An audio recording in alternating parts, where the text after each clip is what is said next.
नेताजी सुभाष चंद्र बोस जी की जो मिस्ट्री है डेथ की, ये है क्या और ये केस क्या है? सिर्फ भारत में नहीं, विदेशों देशों विदेशों में बहुत से ऐसे केस हुए हैं, जैसे कि हमारे पड़ोस में ज़ियाउल हक के मरने पे कंट्रोवर्सी है। जापान में ना एक टेम्पल है रेनकोजी टेम्पल। तो ये बोलते हैं कि सुभाष चंद्र बोस जी की ना जो अस्थि है वो उस टेम्पल में रखी गई है। पर आप ये बताओ, जब इतनी ज़्यादा कंट्रोवर्सी चल रही है इनकी डेथ पे, तो क्यों गवर्नमेंट ने उनका डीएनए वेरिफिकेशन नहीं किया उन एशेस के थ्रू? देखिए, बहुत लंबा चौड़ा ये विषय है और इसमें काफ़ी सारी फाइलें हैं इस पूरे केस के ऊपर। तो मैं उसका आपको निचोड़ आपको बताता हूँ कि पहली चीज़ लोगों को समझना बड़ा ज़रूरी है इस केस में। एक ना जस्टिस मुखर्जी रिपोर्ट आई थी 2006 में, और उन्होंने अपनी रिपोर्ट में ये बोला था कि जो प्लेन क्रैश है वो प्रूव नहीं होता। तो गवर्नमेंट ने इस पर्टिकुलर थ्योरी को क्या एक्सेप्ट कर लिया, इसको रिजेक्ट नहीं किया। देखिए, गवर्नमेंट ऑफ इंडिया का बड़ा मुझे दुख से बोलना पड़ रहा है कि भारत सरकार का रवैया इस पूरे केस में स्टार्टिंग से नेगेटिव रहा है। तो सर, एक है ना चंद्रचूड़ घोष जी की रिसर्च है, उसमें ना लेटर्स में उन्होंने ये मेंशन किया हुआ है कि रशिया में ना एक इंडियन इन साइबेरियन करके एक पर्टिकुलर वर्ड लिखा हुआ है। तो लोग कहते हैं कि ये इंडियन इन साइबेरिया है, ये बेसिकली वही बंदा है जिनको हम नेताजी सुभाष चंद्र बोस जी कहते हैं। बट कभी भी हमारी गवर्नमेंट ने ये फॉर्मली जाना नहीं चाहा यूएसएसआर से, रशिया से, कि ये जो बंदे की तुम बात कर रहे हो ये एग्जैक्टली में है कौन। देखिए, इस सवाल के दो भाग है। पहला भाग तो डॉक्यूमेंट्स को लेकर। जिस आदमी ने इस देश की स्वतंत्रता के लिए इतना ज़्यादा मतलब अपने ऊपर बोझा उठाया, बाहर देशों में जाके अपनी फौज बनाई ताकि भारत देश को आज़ाद करवा सके, और वो गुमनामी की मौत मर गया, तो आपको नहीं लगता कि ये हमारे ऊपर एक कलंक है?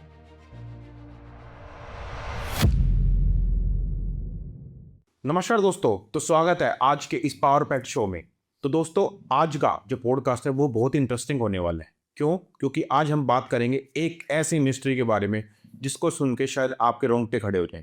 हाँ, हम आज बात करेंगे नेताजी सुभाष चंद्र बोस जी के बारे में। अक्सर आप सुनते होंगे कि उनकी डेथ एक मिस्ट्री है, बट आज हम थ्योरीज को डिकोड नहीं करेंगे।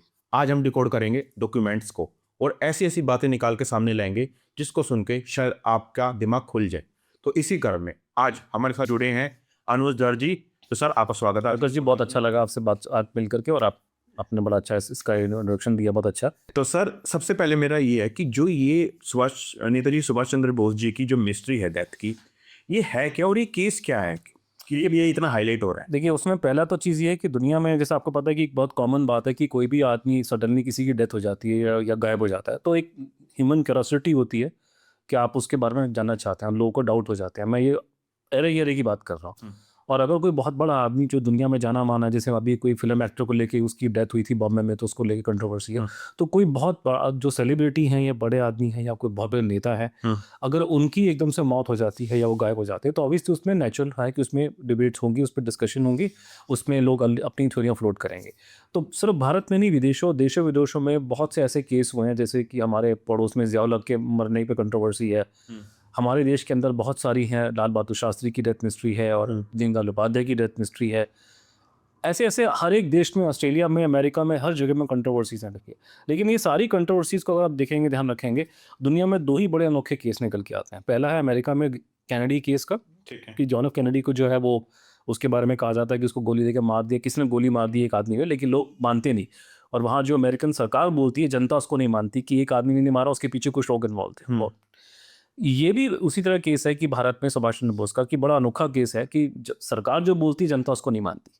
और उसके साथ उसमें इतने सारे पेच हैं, इतनी कमीशन, इतनी कमेटी, इतनी इंक्वायरियाँ, इतनी रिपोर्ट्स इंटेलिजेंस की, आपको किसी में नहीं मिलेंगे आपको। तो दुनिया में इन दोनों केसेस के अलावा कोई भी, इवन भारत का केस आप इंक्लूड कर लेंगे, ये अपने आप में बहुत अनोखा और बड़ा विचित्र केस है। और बड़ी कमाल की बात ये कि ये हम बात कर रहे हैं साल 2026 में। 1940 में आखिरी बार सुभाष चंद्र बोस भारत में देखा गया था। और भारत के लोग, खासकर जो हिंदू लोग हैं, उनमें बिल्कुल हिस्ट्री की बिल्कुल उनको ज़्यादा इंटरेस्ट उनको है नहीं। जिस देश में आप 2-2 साल में भूल जाते हैं कि 2 साल पहले क्या हुआ था। जैसे आज के ज़माने में हमको ये भूल के मनमोहन सिंह का राज क्या था, क्योंकि लोग इतने याद ही रखते हैं, लोग भूल गए। मोदी जी 10 साल से हैं। तो यहाँ जिस देश में लोगों को 10-10 साल की चीज़ें याद नहीं रहती, जो इंसान आखिरी बार भारत में 1940 में देखा गया था, फिर वो विदेश चला गया, उसको लेकर के आज के ज़माने में बैठ के हम पॉडकास्ट कर रहे हैं, 2-2 घंटे बातचीत कर रहे हैं। मैं अपने लेक्चर देने जाता हूँ, IIT मद्रास में मेरा आपकी लेक्चर था, विदेश में देने जाता हूँ। तो आप मेरी बात मानिए कि वो आप चाहे न्यूयॉर्क के अंदर बैठे अमेरिका में, चाहे आप केरला में जाके बैठे, चाहे कलकत्ता में बैठे, लोग 2-2 3-3 घंटा सुनने को राजी हैं। और सारे के सारे पढ़े लिखे जमात वाले लोग। अच्छे, ऐसे नहीं कि मैं बात कर रहा आपसे, MIT बॉस्टन में जाके लेक्चर दिया, 3 घंटा बैठ के वहाँ सुनता रहा लोग मुझे बैठ करके। तो ये कुछ ना कुछ खास बात तो है इस केस में, जो और किसी केस में नहीं है। तो ये एक जो कहानी जो बिल्डअप हुई है कि सेकेंड वर्ल्ड वॉर आपको पता है कि दुनिया में एक हुआ था, एक बहुत बड़ी जो जंग हुई थी वर्ल्ड की सबसे आखिरी खतरनाक। उस जंग में दो अलग अलग धड़े बन गए थे, एक एक्सिस ब्लॉक और एक अलाइड ब्लॉक। एक्सिस ब्लॉक में आपके ये जर्मनी, जापान, इटली मोटे मोटे, और अलाइड ब्लॉक में आपके अंग्रेज और अमेरिकन जो थे। तो अंग्रेजों ने भारत पे कब्जा किया हुआ था और अंग्रेज भारत पे कब्जा छोड़ने को राजी नहीं हो रहे थे। तो सेकेंड वर्ल्ड वॉर जब होती है तो सुभाष चंद्र बोस जो है वो एक्सिस ब्लॉक में चले जाते हैं, क्योंकि एक्सिस ब्लॉक जो है वो भारत की फ्रीडम स्ट्रगल को सपोर्ट कर रहा है। ठीक है। जापान ने सपोर्ट किया, जर्मनी ने सपोर्ट किया, उनकी अपना नेशनल सिक्योरिटी इंटरेस्ट थे, वो हमें सपोर्ट कर रहे थे। लेकिन करते करते अनफॉर्चुनेटली फॉर्चुनेटली जो भी आप बोले कि वो सेकेंड वर्ल्ड वॉर में एक्सिस फोर्सेस लड़ाई हारना उनका निश्चित हो गया। तो लड़ाई जब उनकी जो करते करते जो सुभाष चंद्र बोस थे वो जर्मनी से जापान में आ जाते हैं, और जापान में वो साउथ ईस्ट एशिया आपको जो एरिया है, बैंकॉक, सिंगापुर, यहाँ से वो अपनी गवर्नमेंट चला रहे थे जापान की मदद से। तो 15 अगस्त सन 45 को खबर आती है कि जापान एटम बम गिरने के बाद में जापान ने 15 अगस्त को डिक्लेयर कर दी कि हम सरेंडर कर देंगे अमेरिकन को। तो जब वो सरेंडर की बात आ जाती तो ये जो स्टोरी निकल के आती है कि सुभाष बोस के सामने एक ये कंडीशन खड़ी हो जाती है कि अब मैं क्या करूँगा, मेरी सरकार क्या करेगी, और अगर जापानी सरेंडर करेंगे तो मैं सरेंडर कैसे करूँगा, उनके साथ करूँ, अलग से करूँ। मेरी कमांड में हज़ारों लाखों लोग हैं, सिविलियंस भी हैं और लोग भी हैं, बहुत सी लड़कियाँ, सबकी चिंता उनको थी वहाँ पे। फटाफट डिसीजन लेना बड़ा अजीब किस्म का माहौल था जो कभी आपको ऐसा मिलेगा नहीं आगे पीछे। तो उनमें ये कहा जाता है कि सुभाष चंद्र बोस को जब उन्होंने पूछा, उन्होंने वहाँ के जापानीज उनके जो बड़े बड़े अफसर थे उनके आसपास में सिंगापुर में या उनकी जो साथ में जो अटैच थे, उन्होंने कहा कि हम इस पर डिसीजन ले सकते नहीं, आपको टोक्यो जाना पड़ेगा, वहाँ से डिसीजन लेना पड़ेगा कि क्या कर सकते हैं। और हमारा कम्युनिकेशन उनसे टूट गया है, नेटवर्क जो है टूट गया है कम्युनिकेशन सेकेंड वर्ल्ड वॉर के बाद में, तो आपको ही फ्लाई करके वहाँ जाना पड़ेगा और उनसे बात करनी पड़ेगी कि आपने क्या करना। तो कहानी ये थी कि सुभाष चंद्र बोस टोक्यो जा रहे थे और वो अपनी आज़ाद हिंद सरकार क्या क्या करना है, सरेंडर कब करना है, कैसे करना है, आज़ाद हिंद फौज का क्या करना है, ये बातें करने के लिए जा रहे थे। और ये बातें करके उन्होंने वापस सिंगापुर में आना था और वो फैसले जो उन्होंने वहाँ लिए होते उनको एग्जीक्यूट करना था। ठीक है। लेकिन जो घटनाक्रम ये घटता है कि 18 अगस्त को जब वो टोक्यो जा रहे थे तो रास्ते में आजकल का जो ताइवान जो कंट्री है, ताइपेई शहर जो वहाँ का है, ताइपे में एक विमान दुर्घटना होता है जिसमें कुछ 12-15 लोग उसके अंदर बैठे हुए, तो उसमें से 5-6 लोग तो बच जाते हैं और 5-6 लोगों की डेथ हो जाती है। इसमें सुभाष चंद्र बोस और एक जनरल शिडई हैं। और तो ये प्लेन क्रैश की घटना ये बोली जाती है और उसके बाद में ये कुछ 4-5 दिन बाद ये पूरे देश विदेश में खबर फ्लैश हो जाती है कि सुभाष बोस की डेथ हो गई है। तो भारत में ये भी खबर निकल, तो ये जो व्यू है कि नेताजी की डेथ प्लेन क्रैश में हो गई, ये सरकारी ऑफिशियल व्यू माना जाता है। इस व्यू को काउंटर करते करते उसी टाइम में अगर आप वापस जाएंगे तो लोगों ने ये बोलना शुरू किया कुछ समय बाद जाकर के कि सुभाष बोस कभी रूस में नहीं मरे, वो कहीं ताइवान में नहीं मरे और वो रूस चले गए थे और उनकी रूस में जाके हत्या हुई है और लोग पंडित जी का उसमें नाम बहुत घसीटते हैं। तो उस बात को आज के दिन में अगर आप देखेंगे तो खुल्लम खुल्ला जनरल जीडी बख्शी सर बोलते हैं, सुब्रमण्यम स्वामी बोलते हैं, और ये दो बड़े नाम है, और लोग भी बोलते हैं, लेकिन ये एक बहुत बड़ा एक लोग का एक मानना है कि ये प्लेन क्रैश की कहानी जो है गलत थी और सुभाष चंद्र बोस जो है उनकी तो हत्या रूस में हुई है और स्टालिन रिस्पॉन्सिबल है और पंडित जी का नाम लोग उसमें घसीटते हैं। उसके बाद करते करते जैसे जैसे आगे समय काल बढ़ा, ये क्योंकि ये इशू ऊपर नीचे होता रहा, 1 इंक्वायरी 2 इंक्वायरी 3 इंक्वायरी, लोग सेटिस्फाई नहीं हुए, गवर्नमेंट का स्टैंड इस पर ठीक नहीं था। तो ये करते करते जब बाद में तो एक खबर निकलने शो ही बाद में, और उसमें निकल के कि कोई साधु महात्मा अयोध्या में जाके उसकी डेथ हुई है, उसका नाम बाद में गुमनामी बाबा पड़ गया कि वो जो गुमनामी बाबा है वो सुभाष चंद्र बोस है।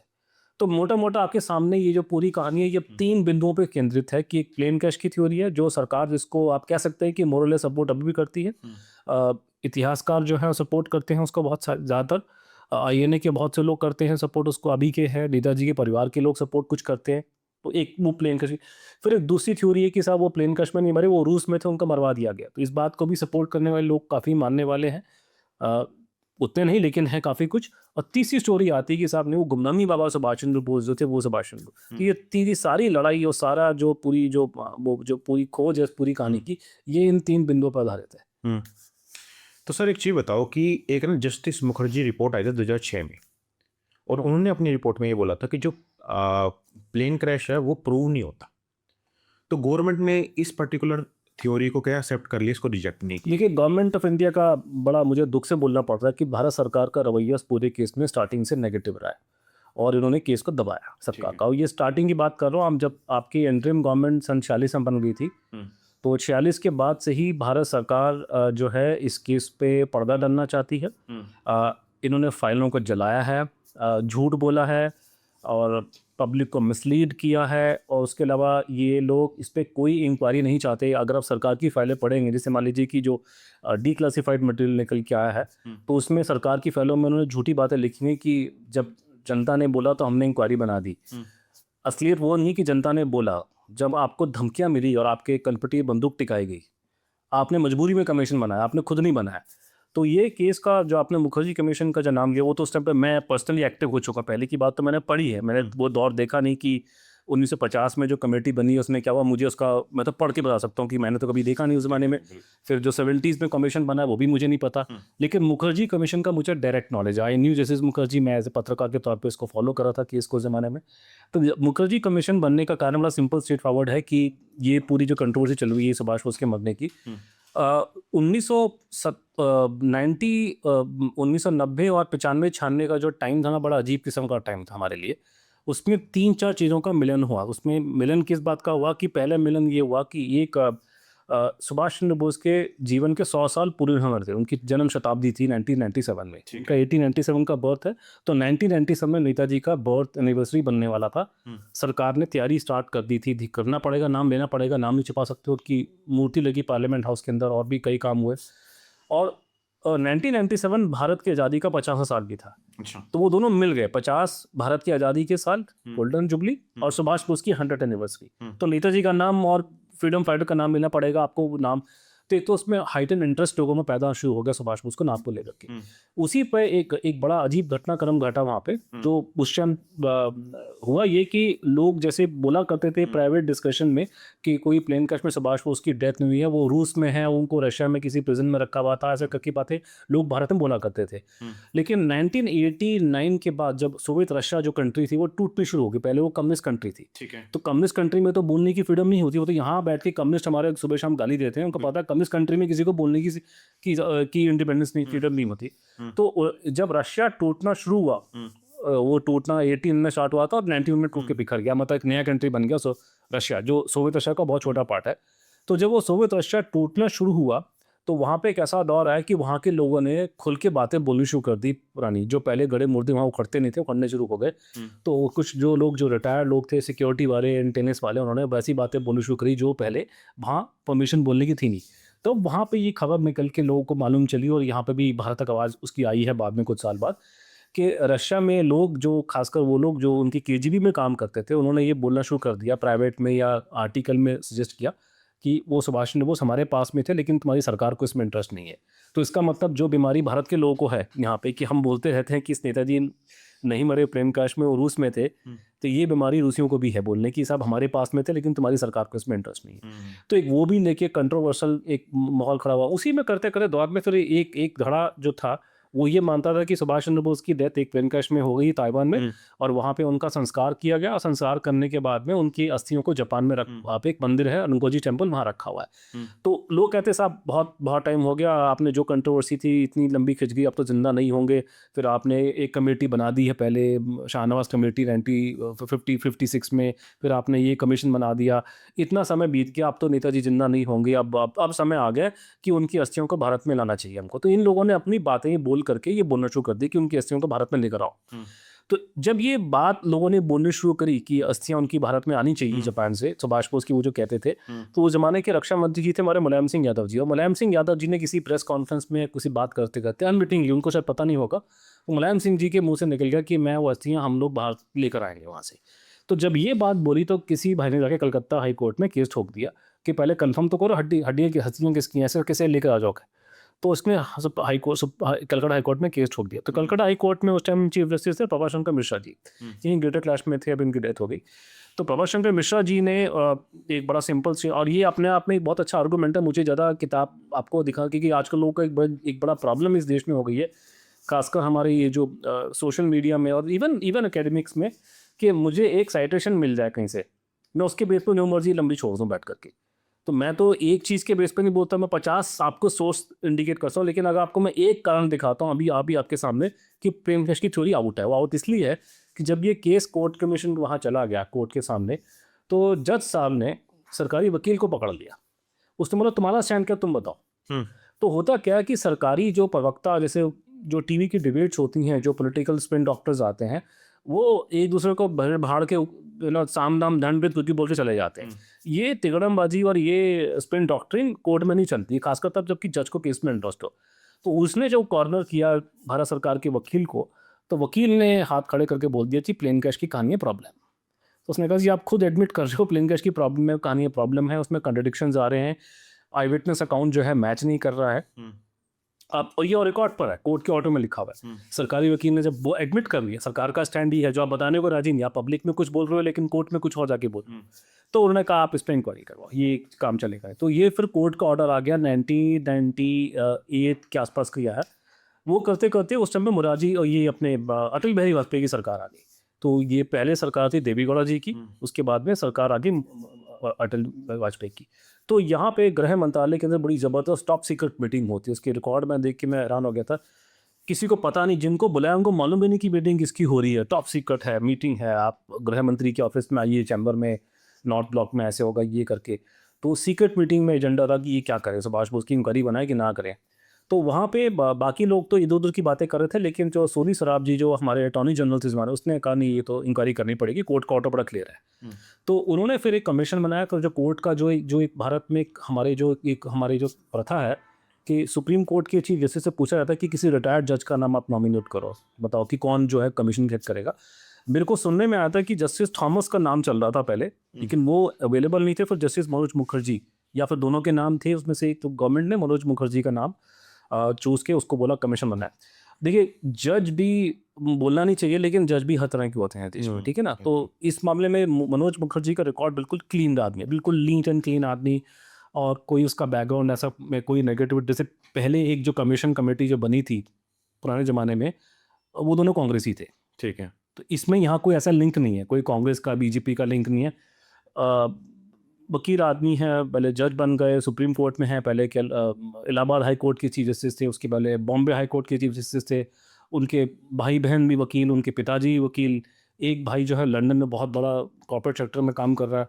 बड़ा नीट एंड पुराने फैशन को, और बिल्कुल कंट्रोवर्सी में नहीं पड़ने वाले और बड़े टू द पॉइंट बात करने वाले मनोज कुमार मुखर्जी, बड़े लंबे 6 फुट के, बड़ी अच्छी पर्सनैलिटी सर की थी उनकी।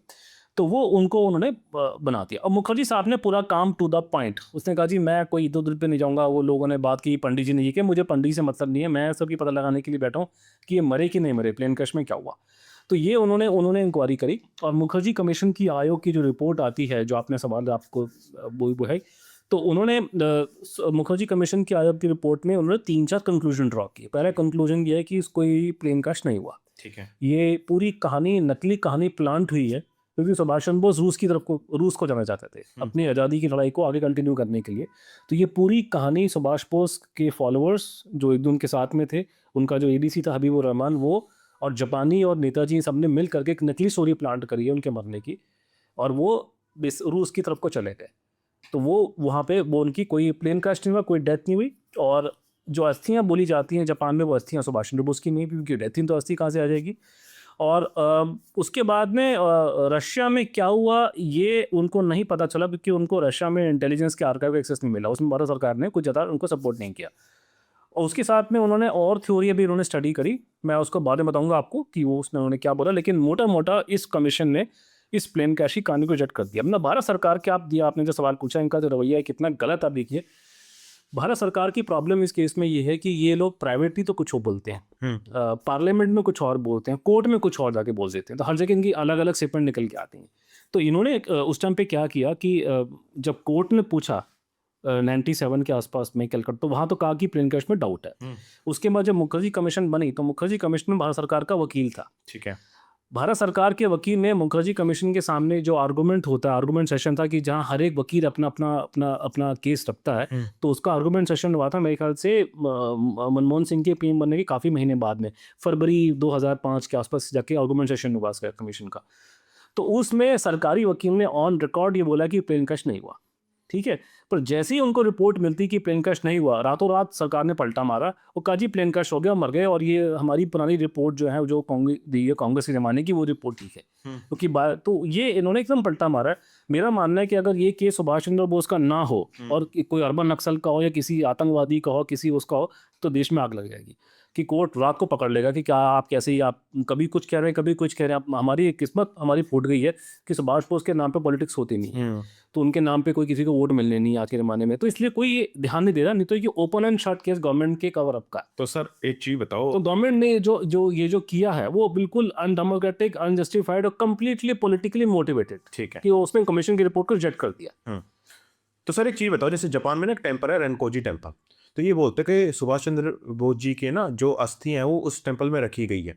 पर आप ये बताओ, जब इतनी ज़्यादा कंट्रोवर्सी चल रही है इनकी डेथ पे, तो क्यों गवर्नमेंट ने उनका डीएनए वेरिफिकेशन नहीं किया उन एशेस के थ्रू? देखिए बहुत लंबा चौड़ा ये विषय है, उसमें काफ़ी सारी फाइलें हैं इस पूरे केस के ऊपर। तो उसमें जिसका को निचोड़ आपको बताता हूँ कि पहली चीज़ लोगों को समझना बड़ा जरूरी है इस केस में, कि हम समझते हैं कि अस्थियां जापान में पड़ी है, जापान का उसमें कुछ हाथ होगा। ठीक है। तो असलियत ये है कि साल 1951-52 में जब भारत की जो एम्बेसी थी, उसने वो एशेस को अपनी कस्टडी में ले लिया था और पुजारी को ये बोला कि इसको अपने पास में रख, अभी हम बाद में ले जाएंगे, लेकिन ये हमारे पास में ही है। और गवर्नमेंट का स्टैंड ये कि बाई चांस पुजारी अगर कुछ ना कोई करेगा तो उठा के वहाँ से वो रख देंगे अपने एम्बेसी के अंदर में, हमारे पास में। तो वो टेक्निकली हमारी कंट्रोल में है वो गस्ती। नंबर 1। नंबर 2, एक और चीज़ जो बिल्कुल अल्ट्रा टॉप सीक्रेट रखी गई देश के अंदर, इतनी अल्ट्रा टॉप सीक्रेट थी कि कम से कम 25-30 फॉरेन सेक्रेटरी ने इसको हैंडल किया होगा, किसी का मुंह नहीं खुला। वो आगे दुनिया भर की बातें आठ के यहाँ पे आपके दिल्ली के IISc में और जिमखाना क्लब में ये जुमले देते फिरते हैं कि भैया अफगानिस्तान में ये हो गया, वहाँ पर ये हो गया। दुनिया भर की बातें करेंगे, ये नहीं बताएंगे कि रेनकोजी टेम्पल में क्या हो रहा है। वो कंप्लीट टॉप सीक्रेट थी। वो कहानी ये थी कि साल 1967 में कोई पुजारी को प्रॉब्लम हो रही थी, मेरे पास हमने क्या रखा हुआ ये बैठ करके, मुसीबत है मेरे को है। तो उसने जब कंप्लेन करी 67 में, तो उस जमाने में जैन दीक्षित थे वहाँ पे secretary, second secretary. Jain Dikshit साहब बाद में फॉरेन सेक्रेटरी बने। NSA भी थे मेरे ख्याल से थोड़े टाइम के लिए, उनकी डेथ हो गई थी, फिर ऐसे मेरे ख्याल से NSA थे मेरे ख्याल से। तो जैन दीक्षित साहब जो थे, उन्होंने चिट्ठी लिखी दिल्ली में कि साहब ये यहाँ से प्रॉब्लम क्रिएट हो रही है। तो उस जमाने में एक थे हमारे RK नारायणन जी, तो बाद में वो कांग्रेस पार्टी में चले गए, बाद में राष्ट्रपति बने थे हमारे। तो लोग को पता नहीं कि वो कांग्रेस ही था बीच में, एक्चुअली बीच में वो बात सभी राष्ट्रपति बोलते हैं, लेकिन देखिए था तो कांग्रेस ही बेसिकली आदमी हो। तो उसको KR नारायणन को जब सवाल पूछा तो वो केस को हैंडल करा, तो उसने एक आइडिया दिया कि इसको हम पैसे देते हैं इसको बैठ करके। तो उसके दिन के बाद से 67 के बाद से लेकर के अंटिल रिसेंटली, या मुझे पता नहीं अपडेट अभी क्या है, लेकिन कम से कम मुखर्जी कमीशन बनने तक भारत सरकार सीक्रेटली रेनकोजी टेम्पल को पैसा खिलाती थी। अच्छा। ये बात उन्होंने किसी को नहीं बताई, ठीक है। टॉप सीक्रेट, किसी को कानो कान खबर नहीं हो, और सबके नाम पर्चा। और इस पे उन्होंने, मतलब ये हालत है कि ये इस बात पे इन्होंने पार्लियामेंट में और कोर्ट में झूठ बोला भारत सरकार ने। मैं आपको बड़ी रिस्पॉन्सिबली बात बता रहा हूँ, भारत सरकार ने पार्लियामेंट में और कोर्ट में झूठ बोला है कि हम पैसे देते नहीं, पैसे देते हैं। उनके सब कागज पड़े हुए, रिकॉर्ड सारी सब पड़ी हुई बैठी, और ये पब्लिकली झूठ कह रहे हैं। तो ये उस ज़माने में तो DNA टेस्टिंग थी नहीं। तो DNA टेस्टिंग का जो जिक्र पहली बार आया है वो आया साल 90-92 के आसपास में, जो अमेरिकन FBI है उसने DNA को स्टार्ट किया यूज़ करना, ये पुराने केस सॉल्व करने के लिए, क्योंकि ये टेक्नोलॉजी तो अवेलेबल थी नहीं। तो 90s में निकल के आई है, 91-92 के आसपास में, if I am not wrong.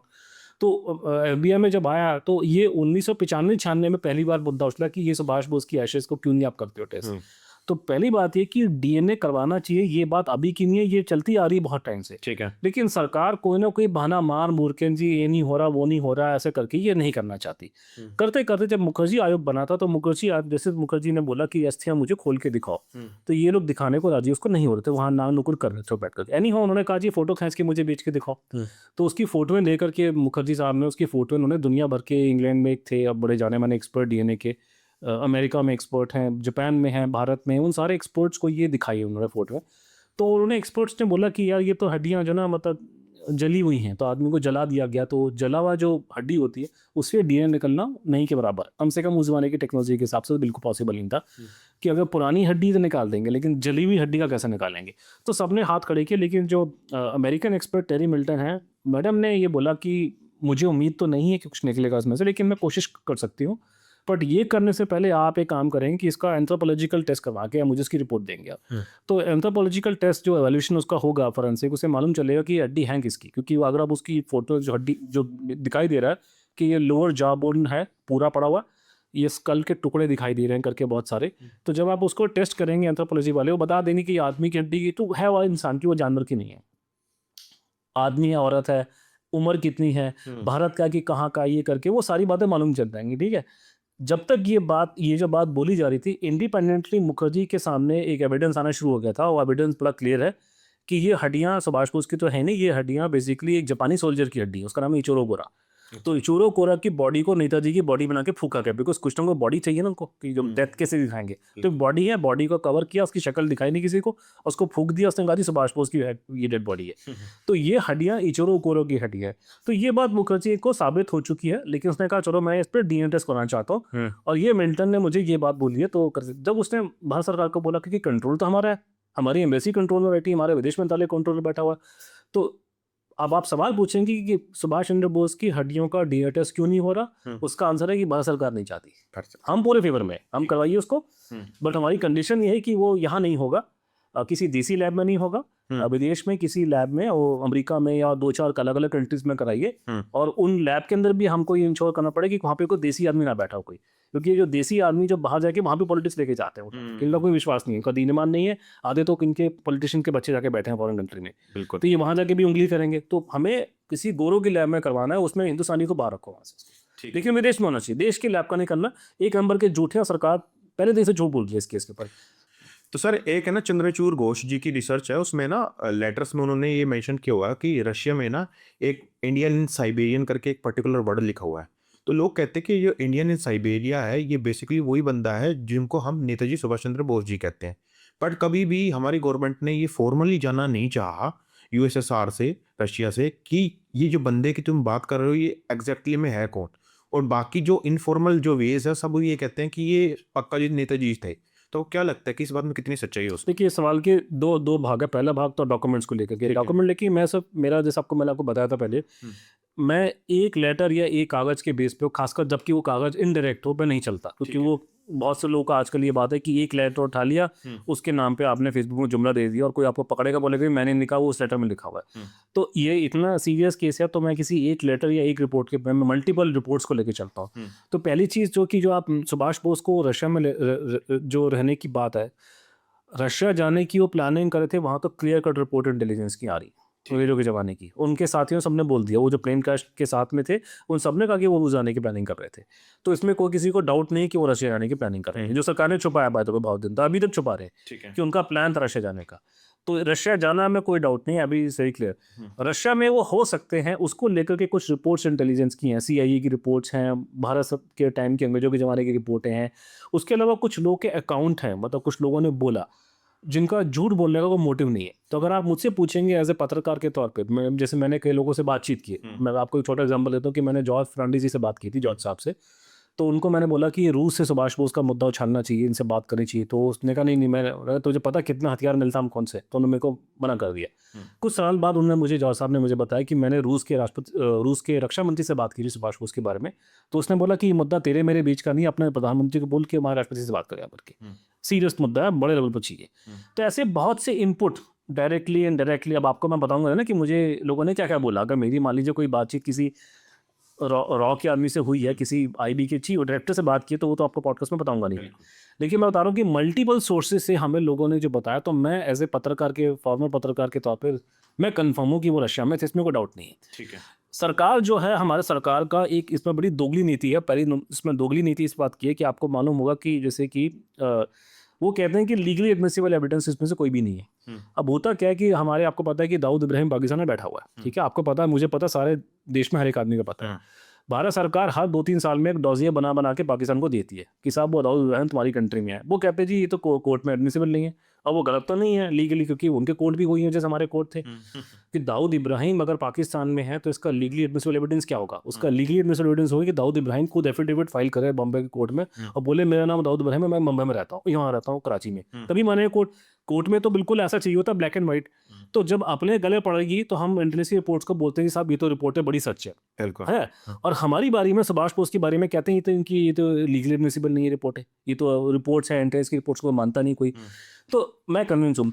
दूसरा मुद्दा जो आपने बोला, वो जो बहुत जो है कि उसका नेताजी रूस में थे, ये पता लगाने का बड़ा सिंपल स्ट्रेट फॉरवर्ड तरीका है कि उनकी एम्बेसी यहाँ खुली हुई है, हमारा एम्बेसडर वहाँ बैठा हुआ है। वो को वहाँ पे नाच गाने के, भांडों के प्रोग्राम कराने की तो बैठा नहीं रखा हम लोगों ने कि नाचने गाने के प्रोग्राम करो वहाँ पर, इसलिए उठा रखना हमारे काम के लिए। फ़ोन लगा रखे हैं फ्री फंड के यहाँ पे, आप उनको फ़ोन भड़काओ, ईमेल डालो, उसको बोलो, पूछो रशियन गवर्नमेंट से कि तुम्हारे पास आदमी था कि द रिपोर्टेड रिकॉर्ड इंटेलिजेंस के मैंने पास पे। अब उसमें सवाल ये कि जो आप उसकी, अगर मैं आपको समरी दूँ मोटी मोटी, भारत सरकार का रवैया इसमें बहुत ज़्यादा नेगेटिव रहा है। जब तक पंडित जी थे तो हमने सवाल ही पूछा नहीं किसी रशियन गवर्नमेंट से, चुप हो गए। इंदिरा जी के टाइम पे भी नहीं पूछा और राजीव गांधी के टाइम पे भी नहीं पूछा। बड़ी मुश्किल से डर डर के पहली बार आप कह सकते हैं जो अप्रोच किया रशियन गवर्नमेंट को, वीपी सिंह के टाइम पहली बार किया गया था, लेकिन डर डर के बहुत लो लेवल पे। अभी तक जो कहानी निकल के आ रही है कि जैसे हम जब प्रधानमंत्री से मिले थे, मोदी जी से, तो हमने उनको ये बंद तो बोला कि आपको रूस गवर्नमेंट से बात करनी चाहिए और आपको करनी चाहिए और आपको पुतिन जी से बात करनी पड़ेगी। ये नीचे के लेवल का काम नहीं है, बड़े लेवल का काम है। और मोदी जी ने कहा था कि मैं बात करूंगा पुतिन जी से इस बात को लेकर के, और ये साल 2015 की बात है। आज तक मेरे को कोई इन्फॉर्मेशन पब्लिक डोमेन में दिखाई दी नहीं कि उनकी बातचीत हुई है कि नहीं हुई है। बाद में खबर आई है कि सुषमा स्वराज जो देश की विदेश मंत्री हैं, उन्होंने बातचीत करी है, लेकिन वो बातचीत क्या की है वो टॉप सीक्रेट है, तो हमें उसका लेखा जोखा नहीं पता। सरकार ने पार्लियामेंट में एक स्टेटमेंट दिया, उसके बाद में किसी ने सवाल पूछा पार्लियामेंट में, तो उन्होंने बोला कि रशियन गवर्नमेंट ने हमको बोला हमारे पास में इन्फॉर्मेशन नहीं है कोई। अब वो हम डेमोन्स्ट्रेट कर सकते हैं कि ये पुराना स्टैंडर्ड जुमला है। रशियंस ने इस तरह के झूठ पहले भी बहुत जगह बोले हैं और हम भी बोलते हैं इस तरह के झूठ, बात है, हम कौन से दूध के धुले हुए हैं, तो ये हमें एक्सेप्टेबल नहीं है। तो बेसिकली मुद्दा ये कि नत्या जी रूस में थे, इसको पता लगाने का सबसे बढ़िया तरीका है कि आप रूस सरकार से तरीके से हाईएस्ट लेवल पे बातचीत करो। भारत सरकार वो नहीं कर रही है। तो सर एक चीज़ बताओ, जब सुभाष चंद्र बोस जी की डेथ 1945 में हो गई थी, तो अभी ना रिसेंटली 2016 में इंटेलिजेंस ब्यूरो ने डीक्लासिफाइड करके फाइल से निकाली थी, उसमें ये मेंशन है कि गवर्नमेंट ने 1971 तक सुभाष चंद्र बोस की फैमिली की सर्विलेंस करवाई। तो इतना सब क्यों किया? देखिए, ऐसा पहले होता कि मर गया वो तो गवर्नमेंट का स्टैंड है, हमारा मानना है कि वो नहीं मरे। दूसरा ये कि आपने बोला कि आईबी ने रिकॉर्ड निकाले, आईबी जो है उनका अगर बस चलेगा तो चाय के कूपन तक वो बाहर नहीं निकालने वाले अपने ऑफिस में जो पीते हैं वो लोग, उसकी वो कोई सीक्रेट किसी, इनका बिल्कुल सब कुछ सीक्रेट रखते हैं। इन्होंने कुछ नहीं निकाला, इनका ना देने का इनका वो था। हुआ क्या था, ये जो फाइल निकली कैसे थी, इसी कहानी हमने पापड़ बेले। अच्छा। तो मैं और मेरा दोस्त चंद्रचूड़, इसका भी नाम नाले चंद्रचूड़ घोष, और बाकी हम लोग कुछ मिलकर हम लोगों ने ग्रुप बनाया आज से बहुत साल पहले, 2005 के आसपास में। उसका नाम था मिश्मिता जी, ये ठप्पा लगा उसका मिश्मिता जी का। तो हमने ग्रुप बना करके हम लोगों ने क्या कि हमें समझ में आया कि ये मुखर्जी कमीशन की रिपोर्ट को गवर्नमेंट रिजेक्ट कर देगी, हमें मालूम चल गया था, हमें कुछ करना पड़ेगा। तो हम लोग ने फिर एक प्लानिंग बनाई कि ये जो सूचना का अधिकार जो है 2005 में स्टार्ट हुआ था, तो आरटीआई में लोग क्या कर रहे थे कि लोग आरटीआई में ना सवाल अपने पूछे थे कि मेरी पेंशन क्यों रुक गई, मेरा पैसा रुक गया, अपने पर्सनल इश्यूज को सेटल करने करते। हमने कहा नहीं, हम अपना नहीं करेंगे, हम जो है ऐसे मुद्दे उछालेंगे जो देश के लिए, सुभाष बोस का मुद्दा उछालेंगे। तो हम लोगों ने सरकार से सवाल ये पूछना शुरू किया कि भी आपका रिकॉर्ड क्या, रशिया से क्या बातचीत हुई, ये करके। तो उसमें सरकार ने हमको वो बोला कि सीक्रेट है, नेशनल सिक्योरिटी, इन्होंने बोलने शुरू कर दिया। तो वहाँ से इशू बढ़ना शुरू हो गया। करते करते हमारे एफर्ट मारने की वजह से भारत सरकार ने कोई उन्होंने एडमिट करा आरटीआई के अंदर में, उन्होंने कि हमारे पास गृह मंत्रालय में हमारे पास में कोई 70,000 के आसपास पन्ने हैं सुभाष बोस की रस्सी जुड़े हुए, और इन 70,000 पन्नों में से कुछ रिकॉर्ड ऐसे सेंसिटिव हैं कि अगर उनको पब्लिक कर देंगे तो इस देश में लॉ एंड ऑर्डर की प्रॉब्लम हो जाएगी। ये उन्होंने ऑन रिकॉर्ड एडमिट किया इन्फॉर्मेशन कमीशन के सामने। तो इन्फॉर्मेशन कमीशन वाले जो हैं वो भड़क गए सुन के। वो उसमें से खुद जो है वो लोग पुराने गवर्नमेंट के सेक्रेटरी लोग बैठे थे वहाँ पे। हमारे वजाद साहब जो थे वो पहले पीओमा में खुद नौकरी करते थे, अब तो बाद में अभी वो कश्मीर में थे। तो वजाद साहब was the chief information commissioner, Tiwari साहब was the I think former information protecting secretary. तो सारे गवर्नमेंट के उसमें जो कमिश्नर जो चार पाँच थे, उसमें से 3-4 तो गवर्नमेंट के लोग बैठे थे, रिटायर्ड लोग जो टॉप लेवल के थे। तो उन्होंने कहा नहीं यार ये तो लॉजिकल नहीं है, क्योंकि वो गवर्नमेंट के एमएचए वाले आईबी वाले कुछ समझा नहीं पा रहे थे, और हम लोगों से जो डिबेटी उसमें वो हार गए थे। तो उन्होंने हमारे फेवर में फैसला दिया। ये बात मैं बात कर रहा हूँ मनमोहन सिंह के टाइम की। आजकल लोगों ने थोड़ी फ्लोट कर दी कि ये मोदी करवा रहा है, मैं बात कर रहा हूँ 2005-6 की रिकॉर्ड पर है। हमने तभी शेर के मुंह से ये हमने निकाल लिया था। तो कमीशन ने हमारे फेवर में फैसला दिया कि हम लोग जो हैं, हमने 202 रिकॉर्ड मांगे थे, वो 202 रिकॉर्ड इनको दिए जाए। और ये 70,000 पन्ने जो आप जो कह रहे हो ना, ये छुपाने का कोई मतलब आज के ज़माने में नहीं है, इनको सबको उठा के नेशनल आर्काइव में डालो। तो इसके बाद में एक हमारे यहाँ पे cabinet committee on political affair, CCP जिसे कहते हैं, सीसीपी की मीटिंग हुई है इसको लेकर, नेताजी डेथ केस को लेकर के। तो सीसीपी में उन्होंने डिसीजन लिया कि हम कुछ माल इनको देंगे, तो ताकि मेरे ख्याल से उनका इरादा हो कि मामला ठंडा हो जाएगा और हमारा भी सांप भी मर जाएगा, लाठी भी टूटेगी। तो इन्होंने 202 में से कोई 90-91 रिकॉर्ड हमको दे दिए, बाकी नहीं दिए, थोड़े सेंसिटिव मटेरियल को छोड़ दिया। लेकिन और बाकी इन्होंने 70,000 में से कोई 15-16 हज़ार पन्ने होंगे मेरे ख्याल से, वो उन्होंने रिलीज़ कर दिए। वो रिलीज़ करे उन्होंने साल 2010 में, और 10 में करके 2012 में वो नेशनल आर्काइव में आ गए। और 12 के बाद में जब वो आर्काइव में आते हैं, अभी हज़ारों पन्ने होते हैं, तो उसको प्रोसेस करने में टाइम लगता है। कैटलॉगिंग होती है, नीचे लिखा जाता है, फिर वो स्टोर रूम में जाते हैं। तो करते-करते 2014 के आखिर में जाकर के वो पब्लिक हो गए। अब क्योंकि वो हम दोनों पागल चंद्रचूड़ घोष और मैं ही उसको पीछे पड़े थे, तो हम लोग उसको हमारी वजह से पब्लिक हुए थे वो। तो मुझे मालूम चला भी ये माल निकला यहाँ पे, तो मैं नेशनल आर्काइव में चला गया देखने के लिए क्या है करके। अब होता क्या है कि ये घटनाक्रम विदेश में भी घटा, इवन अमेरिका में ये हुआ है, ये CIA के साथ ऐसा हो चुका है। जब आप एक झटके में डॉक्यूमेंट पब्लिक करते हैं बहुत सारे, हज़ारों, तो कई बार गलती से कुछ चीज़ें निकल जाती हैं जो निकलनी नहीं चाहिए गवर्नमेंट के हिसाब से। तो ये गलतियाँ अमेरिका में भी हुई हैं बहुत बार कि CIA ने गलती से कोई रिकॉर्ड निकाल दिया और बाद में लगा कि तो गलती हो गई हमसे, उनका इरादा था नहीं लेकिन गलती से निकल गया। तो मैं ये फाइलें चेक कर रहा था, तो मुझे वहाँ पे दिखाई दिया कि ये इंटेलिजेंस की फाइलें जो हैं, उनकी कॉपीज़ वहाँ पे लगी हुई हैं और गलती से उन्होंने वो कॉपी जो है वो निकल के यहाँ पे इसमें आ गई, तो गलती हुई है किसी से। तो उसमें वो फाइलें जो थी वो कि बंगाल के लोकल इंटेलिजेंस वाले और जगह पे इंक्वायरी कर रहे हैं सुभाष बोस की फैमिली को लेकर के, इसको लेकर के, और वो खबर को फीड कर रहे हैं IB में, दिल्ली में काओ को और बाकी सब हुजा को, जो टॉप IB के जो डायरेक्टर फ्यूचर में रॉ के चीज़ें बने, उन सब जैसे बंदों को। तो ये सारी जो जब मुझे खबर लगी तो फिर मैंने अपने दोस्त को फ़ोन किया, मैंने कहा देख ये तरह वाटरगेट स्कैंडल हो गया स्नूपिंग का। ये तो अब वाटरगेट और स्नूपिंग स्कैंडल जो है वो पॉलिटिकल साइंस के अंदर बहुत बदनाम स्कैंडल माना जाता है वर्ल्ड में। और कम से कम जो एक बहुत पढ़ा लिखा जमात है देश की, जो जिसमें पत्रकार भी आते हैं, उनको इस बात का पता है। तो जैसे ही ये चीज़ स्नूपिंग की बात निकली, ये पत्रकारों को ये बात समझ में आ गई कि ये बहुत ज़बरदस्त केस है, ये सिर्फ सुभाष बोस का नहीं रहा, अब ये तो स्नूपिंग का केस हो गया। तो ये फिर खबर जो है इंडिया टुडे की कवर स्टोरी बनी है। तो मेरे जीवन में अगर आप मानेंगे कि जब से मैं इस केस को लेके 2001 से एक्टिव हूँ, 2001 से लेके 2015 तक मुझे मेरे घरवाले ही मुझे पागल बोलते थे। पड़ोसी मेरे को पागल बोलते थे, क्या पागलपंती की बातें कर रहा है, कौन सा भाषण है, बस किसको क्या इंटरेस्ट है। और हमें कोई कुत्ता भी नहीं हमको सड़का पूछता था मेरे को कि क्या कर रहा हो। 15 के बाद जब ये इंडिया टुडे में कवर स्टोरी आई, उसके बाद जो 15 दिन तक बवाल मचा है कि मैं हर एक चैनल में जाके बैठ रहा हूँ, उस दिन के बाद लेके आज तक नेताजी जो है न्यूज़ में आते रहते हैं। That is because of that snooping scandal, जिसको हम लोगों ने निकाल करके जग जाहिर किया था। इसके बाद लोगों ने मुझे बुला के अमेरिका में यहाँ लेक्चर देने जा रहा हूँ, इंग्लैंड में जा रहा हूँ, वहाँ जा रहा हूँ। पहले तो मैंने कहा ना, पड़ोसी मेरे को नहीं पूछा था कि तू है कौन। तो ये स्नूपिंग स्कैंडल से निकला और ये कहानी वहाँ से निकल के आई, और उसमें रिकॉर्ड क्लियर है, और सबने उसकी बिल्कुल यही रीडिंग निकाली कि IB इंटेलिजेंस वाले जो हैं वो सुभाष बोस को ढूंढ रहे थे। तो सुभाष बोस का शायद उनको पता नहीं था, तो उनके परिवार वालों को, सिर्फ परिवार वाले नहीं, INA वाले जो थे वो परिवार वाले या पत्रकार जिनको सुभाष बोस में इंटरेस्ट है, कोई भी ऐसा आदमी जिसको सुभाष बोस में कोई भी इंटरेस्ट हो, चाहे बच्चे क्यों ना हो, इवन बच्चों तक की इंक्वायरी उन्होंने करी इन लोगों ने।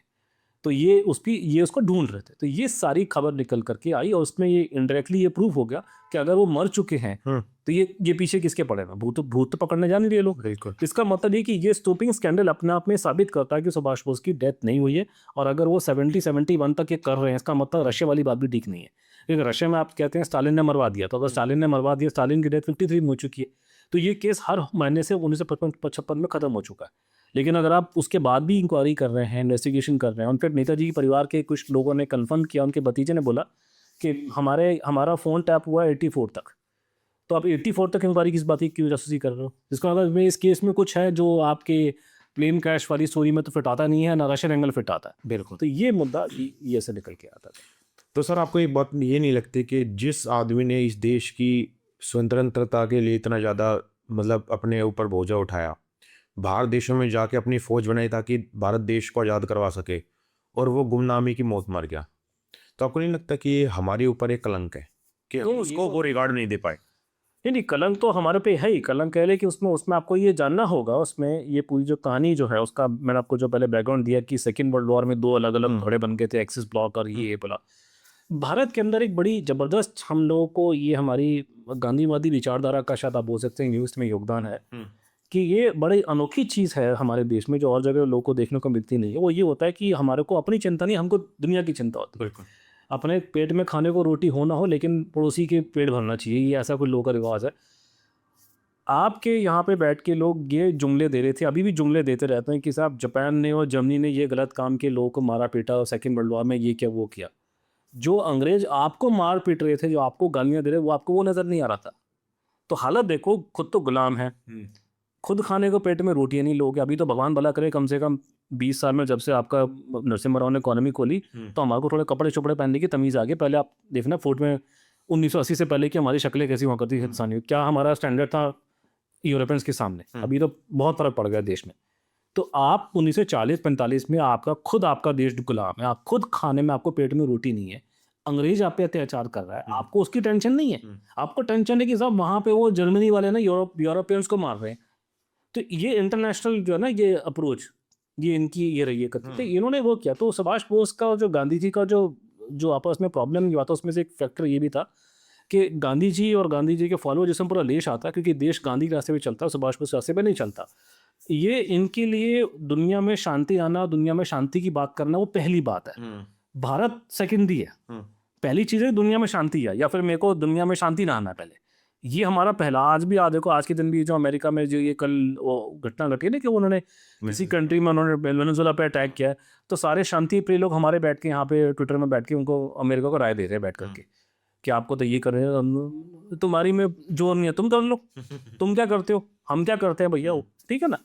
तो पॉइंट ये है कि यहाँ पे लोगों को ये है कि हम तो दुनिया में शांति लेकर के आएंगे, चाहे अपने खाने को रोटी पेट में हो ना हो, अपने घर में पानी पता नहीं कैसा, वो इंदौर में आधे पानी में वो टॉयलेट का पानी आ गया, दिल्ली में पानी आता नहीं 2 घंटे से ऊपर। ये तो हालत आपकी सिटी की है, पोल्यूशन आपका इतना बुरा हालत है।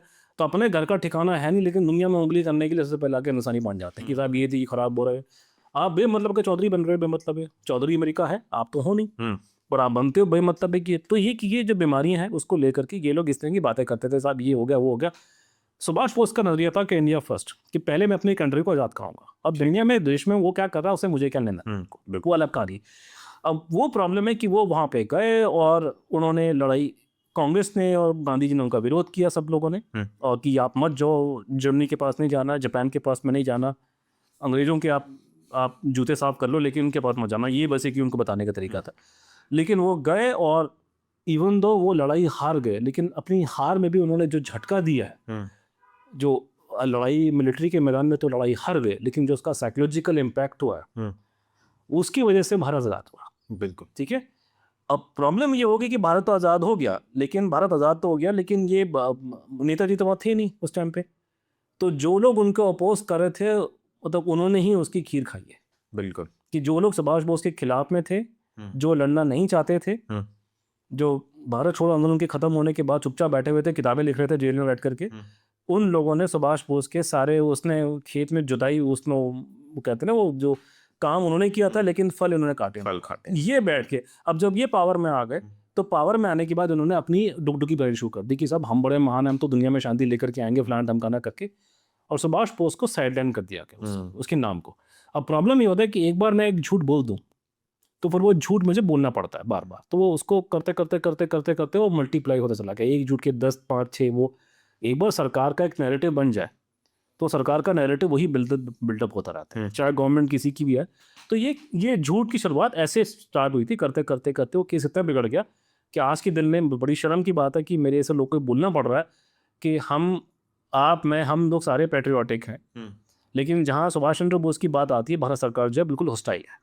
ठीक है, ये हमें इनका विश्वास नहीं है, झूठ बोलते हैं और ये चीज़ों को छुपाते हैं। ठीक है, बाकी बातों में इनकी पूरा हम सिर आंखों पे, तस्वीर में क्या करना है, पाकिस्तान में क्या करना है, हमारी गवर्नमेंट जो कर रही है बिल्कुल ठीक कर रही है सब चीज़ों में। लेकिन नेताजी के बारे में मैं इनकी बात को नहीं मानता, क्योंकि एक नंबर के झूठे इनका रिकॉर्ड बताता है हमारे को। तो सर एक चीज़ बताओ कि ये हाइपोथेटिकल हो सकता है क्वेश्चन, पर फिर भी आई एम आस्किंग यू कि अगर सुभाष चंद्र बोस जी जिंदा होते और 1947 के बाद इंडिया में आ जाते, तो आपको नहीं लगता कि हमारे जो पॉलिटिक्स स्ट्रक्चर जो आज के टाइम पे हम जवाहरलाल नेहरू जी को बोलते फर्स्ट प्राइम मिनिस्टर हैं, और कोई भी जो चीज़ें हैं, तो वो पूरा पॉलिटिकल स्ट्रक्चर चेंज हो जाता? ये हाइपोथेटिकल तो है, लेकिन इसका बड़ा अपना इंटरेस्टिंग बात पूछी, लेकिन उसमें कहानी ये भी है कि बहुत से इतिहासकारों ने इस बात पे लिखे इस बात को लेकर के। अच्छा, हाँ, हाइपोथेटिकल कि अगर 47 में सुभाष बोस आते तो क्या होता, 55 में आते तो क्या होता, उसमें तो क्या होता।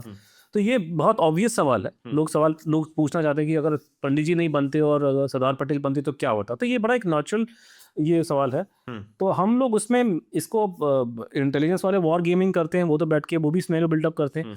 तो जब अब अगर आपको लगता है कि कोई दिल्ली के यूनिवर्सिटी का प्रोफेसर बैठ के अगर ये बात को सोच रहा है, तो आईबी वालों को नहीं पता कि ये पॉसिबिलिटी है। वो तो थ्रेट परसेप्शन को नोट करते हैं। बिल्कुल। तो कॉमन सेंस की बात है कि उन्होंने भी कुछ ना कुछ किया होगा। तो ये एक बहुत बड़ा मुद्दा है अपने आप में कि उन्होंने भी कुछ वॉर गेम्स किए होंगे कि अगर ये आदमी वापस आएगा तो हम क्या करेंगे, प्लांट हम खाना करके।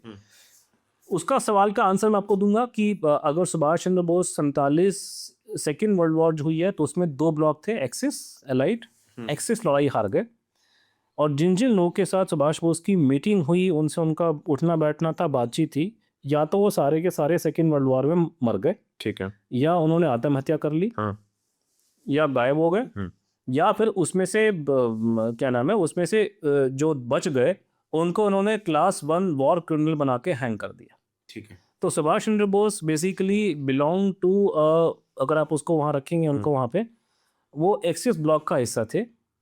और एक्सिस ब्लॉक जो था उसका जो नया वर्ल्ड ऑर्डर बना है सेकेंड वर्ल्ड वॉर खत्म होने के बाद में, उस एक्सिस ब्लॉक के लिए उस नए वर्ल्ड ऑर्डर में कोई स्पेस नहीं था। ठीक है, तो सुभाष चंद्र बोस के पास में सिवाय छुपे रहने के अलावा कोई ऑप्शन नहीं था। वो किसी भी हालत में प्रधानमंत्री वगैरह बनने के कोई भारत में, क्योंकि भारत में करेंगे क्या करेगा वो, बिल्कुल, भारत में आके इलेक्शन लड़ने जाएंगे नहीं कलकत्ता में, वो तो आदमी सीधा पीएम बनेगा। तो उसको कोई प्रधानमंत्री बनने का स्कोप था नहीं कि कोई उसको इंग्लैंड, अमेरिका और ये वर्ल्ड की सारी पावर्स अलाउ ही नहीं करेंगे, कोग्रेस ही नहीं करेंगे आपकी गवर्नमेंट को। आपको आप हो कौन, आप तो वॉर क्रिमिनल हो आप तो ये सारी कहानी वो वॉर क्रिमिनल की उसके एंगल में रहती कि सुभाष चंद्र बोस के लिए 45 के बाद में जब वो एक्सिस फोर्सेस लड़ाई हारी हैं, उनके पास में सिवाय छुपे रहने के अलावा कोई ऑप्शन नहीं था। तो सर एक चीज़ बताओ, अगर बाई चांस हम उस चीज़ों को भी साइड रख के उनको इन्वॉल्व करते इंडिया की पॉलिटिक्स में, तो आपको क्या लगता है वो प्रधानमंत्री बन पाते? नहीं, वो तो प्रधानमंत्री, वो नंबर 1 लीडर से देश को, वो तो दिखाई था, वो तो गांधी जी से ऊपर हो गए थे उस टाइम। उनका तो इतना पॉपुलैरिटी हुई थी, गांधी जी को उन्होंने प्लेस कर लिया था, तो उनका वही उन्होंने बनना था। लेकिन हालात जो थे उसमें वो उनको कोई फंक्शन कर रहा था। लेकिन अगर मान लिया जाए कि अगर वो फंक्शन कर लेते, आप मेरे को छोड़िए, आई थिंक नारायण मूर्ति जी ने स्टेटमेंट दिया था कुछ दिन पहले कि जो चाइना की तरह हम लोग तरक्की कर पाते, क्योंकि सुभाष बोस काम करवाता उनसे फिर लोगों से। तो सर एक चीज़, क्योंकि देखिए सुभाष बोस की और इनकी गांधीवादी नेताओं की, खासकर गांधी जी से एक प्रॉब्लम, उनके 3 मोटे मोटे प्रॉब्लम एरिया से डिफरेंट, लोग सब अहिंसा की बात करते हैं, लेकिन जो 3 डिफरेंसेस थे, पहला डिफरेंस ये था कि गांधी जी कभी पूर्ण स्वराज के फेवर में नहीं थे। एक दो बार बीच में कभी बोल दिया, लेकिन essentially he wanted dominion status. तो ज़्यादातर लोग, खासकर आजकल जो सरकार है, जो बीजेपी वाले, बहुत लोगों को झूठ बोलते फिर रहे हैं कि गांधी पूर्ण स्वराज के फेवर में, गांधी कभी पूर्ण स्वराज के फेवर में नहीं थे। तो डोमिनियन स्टेटस क्या होता है? डोमिनियन, ऑस्ट्रेलिया जो डोमिनियन है इंग्लैंड का, कनाडा जो है डोमिनियन है। डोमिनियन का मतलब ये होता है कि जो इंग्लैंड में या न्यूजीलैंड में, ऑस्ट्रेलिया में रहते और जो लोग रहते हैं, साउथ अफ्रीका में, वो अंग्रेजों के वंशज हैं। तो वो अपने आप को अभी भी इंग्लैंड के राजा को अपना राजा मानते हैं। तो इंग्लैंड का, तो ऑस्ट्रेलिया का जो हेड ऑफ द स्टेट है अभी भी इंग्लैंड का राजा है। कनाडा का हेड ऑफ स्टेट जो है इंग्लैंड का राजा है। तो इसको कहते हैं डोमिनियन स्टेटस।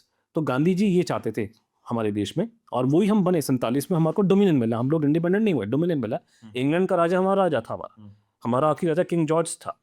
और उस किंग जॉर्ज के पिताजी थे, वो भी किंग जॉर्ज से, उनकी मूर्ति लगा रखी दिल्ली में, उन्होंने बीच उन्होंने हटाई नहीं इन लोगों ने। वो तो सुभाष बोस के सपोर्टर्स ने हटवाई है। इनका बस चलेगा, ये तो अभी भी लगा देते सारे वोट अंग्रेजों की।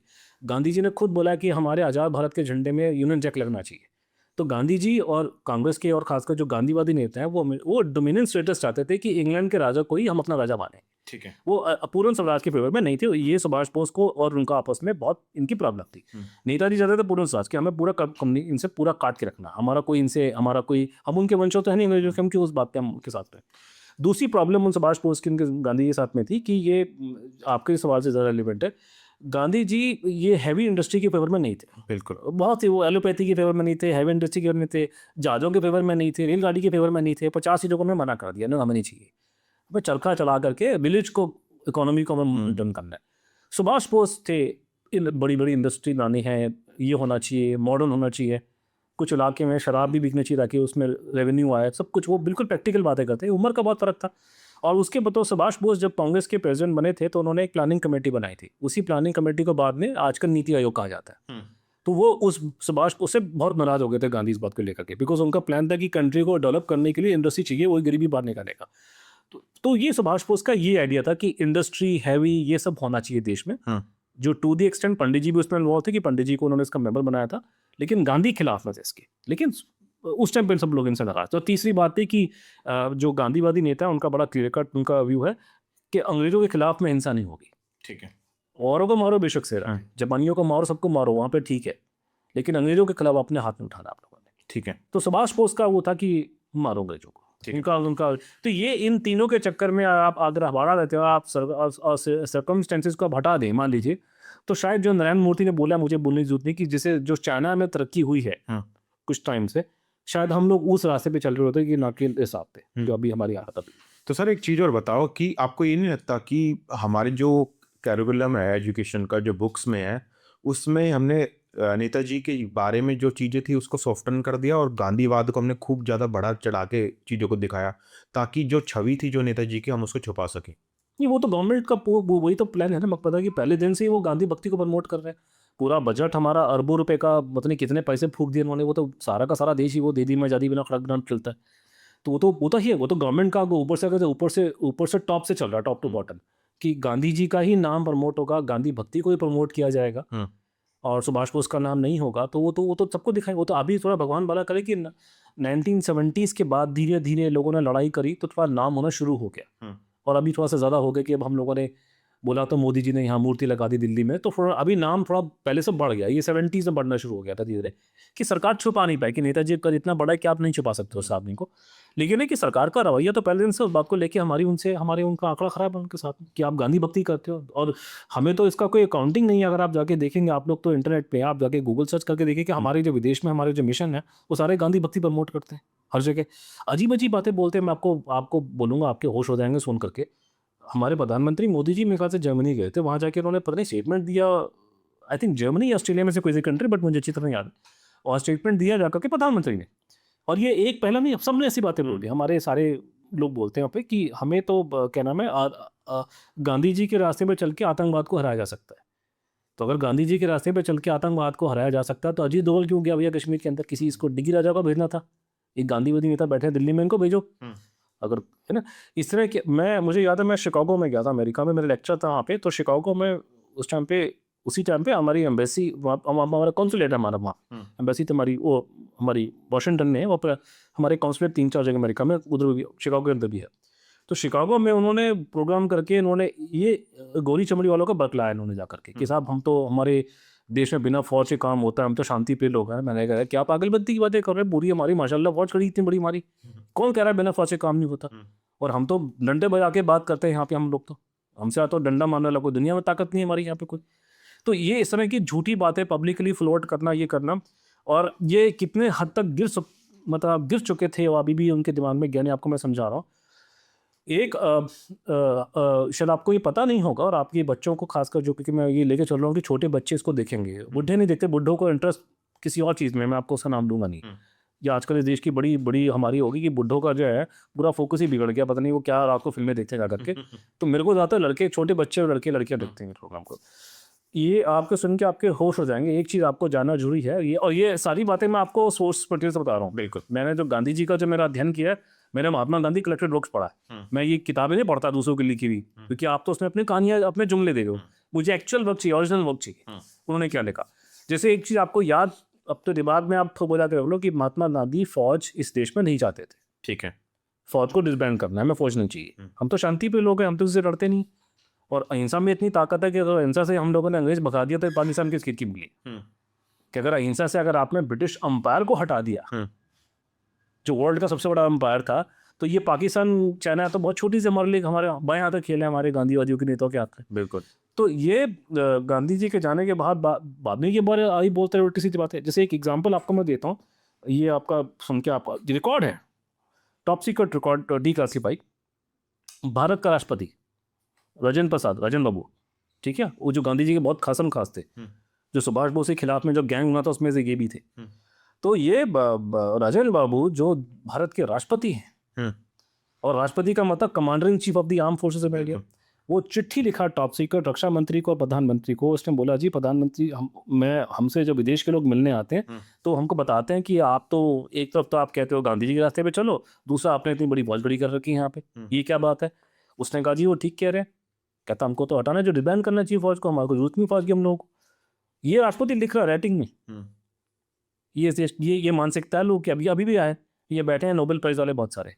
तो ये उसके बाद में उन्होंने कहा चलो आप डिसबैंड अगर नहीं भी कर सकते तो इनकी धीरे धीरे स्ट्रेंथ कम करो इन लोगों की, और आखिर में उन्होंने ये लिखा लेटर अंग्रेजी में है कि आप जो दुनिया में मतलब भारत जो शांति का मंदिर बना रहा है ये कलश की तरह काम करेगा और आपने ये काम कर दिया तो यार बताओ। देखो यार 1950-55 में यहाँ आधे भूखे नंगे लोग घूमते थे दिल्ली के अंदर में, तुम दुनिया में शांति का मंदिर बनाओगे तुम बैठ कर? फौज को डिसबैंड करा के मरवाओगे हमारे को? बिल्कुल। तो ये ऐसी इतनी उस पे हद पे गिर चुके हैं ये लोग, इतने नीच किस्म के लोग हैं।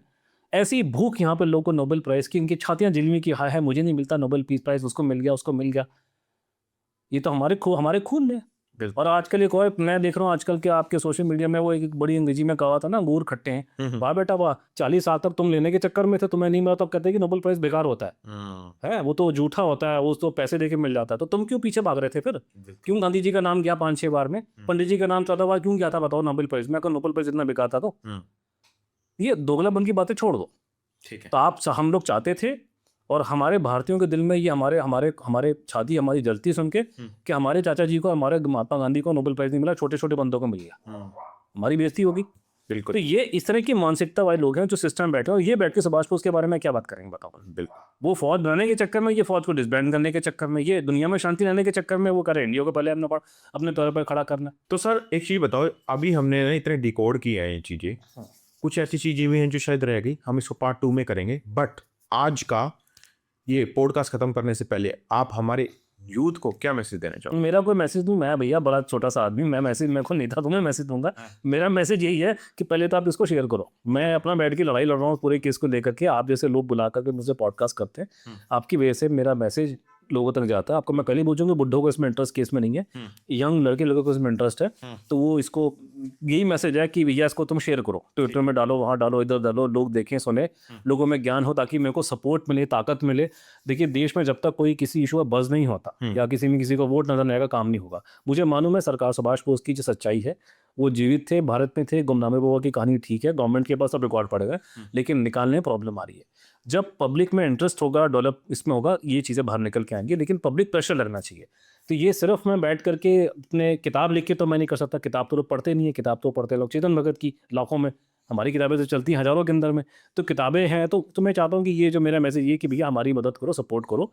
आप ये पॉडकास्ट, आपने मुझे बुला के आप मुझे स्पेस दे रहे हो, आपकी पॉडकास्ट को शेयर करें, आप अच्छी बात कर रहे हैं, बुरी बात नहीं कर रहे आप उसमें। बाकी कल को कुछ अगर उसमें 3-5 है, मैं काउंटर देने को तैयार हूँ, वो करें। और उसके अलावा एक मेरा और आपसे वही है कि मेरे बहुत यूनिवर्सिटीज़ वगैरह में लेक्चर वगैरह होते रहते हैं, तो जो देख रहे हैं आप कराओ, यहाँ बातचीत करो, क्योंकि वहाँ मैं पीछे स्क्रीन लगा कर के पूरे वीडियो ऑडियो दिखाकर, डॉक्यूमेंट दिखाकर आपको बात करता हूँ आपसे लोगों से। लोगों को बड़ा आनंद आता है। जब पूरे अमेरिका में किया, तो यूनिवर्सिटीज़ में किया, यूएस में किया, अजय किया, तो अच्छा लगता है, आपको लगेगा। किताबें पढ़ें, मेरी ट्विटर फेसबुक में फॉलो करें उसको। मेरा मैसेज यही है कि यार ये मुद्दे को निकालने में मेरी मदद करो। ठीक है, आप लोग जो देख रहे हो, यंग लड़के लड़कियों, आपको इसमें इंटरेस्ट है, बुड्ढों से मुझे ज़्यादा मुझे उम्मीद नहीं है कुछ करेंगे इसके। ठीक है। तो दोस्तों जैसा कि आपने देखा कि सर ने ना डॉक्यूमेंट्स के ऊपर बात करी है, सर ने थ्योरीज पे बात ही नहीं की, क्योंकि सर का मानना ये है कि थ्योरीज तो कोई भी बना सकता है, हमें चाहिए प्रूफ।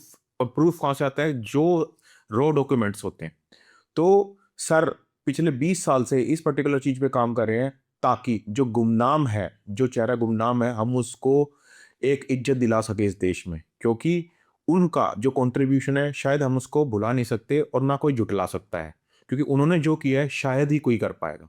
तो दोस्तों अगर आपको आज का पॉडकास्ट अच्छा लगा हो तो इसको शेयर करना, चैनल को सब्सक्राइब करना मत भूलना, और ऐसे ही टॉपिक्स के लिए आप हमसे जुड़े रहना। मिलते हैं नेक्स्ट एपिसोड में। Thank you so much.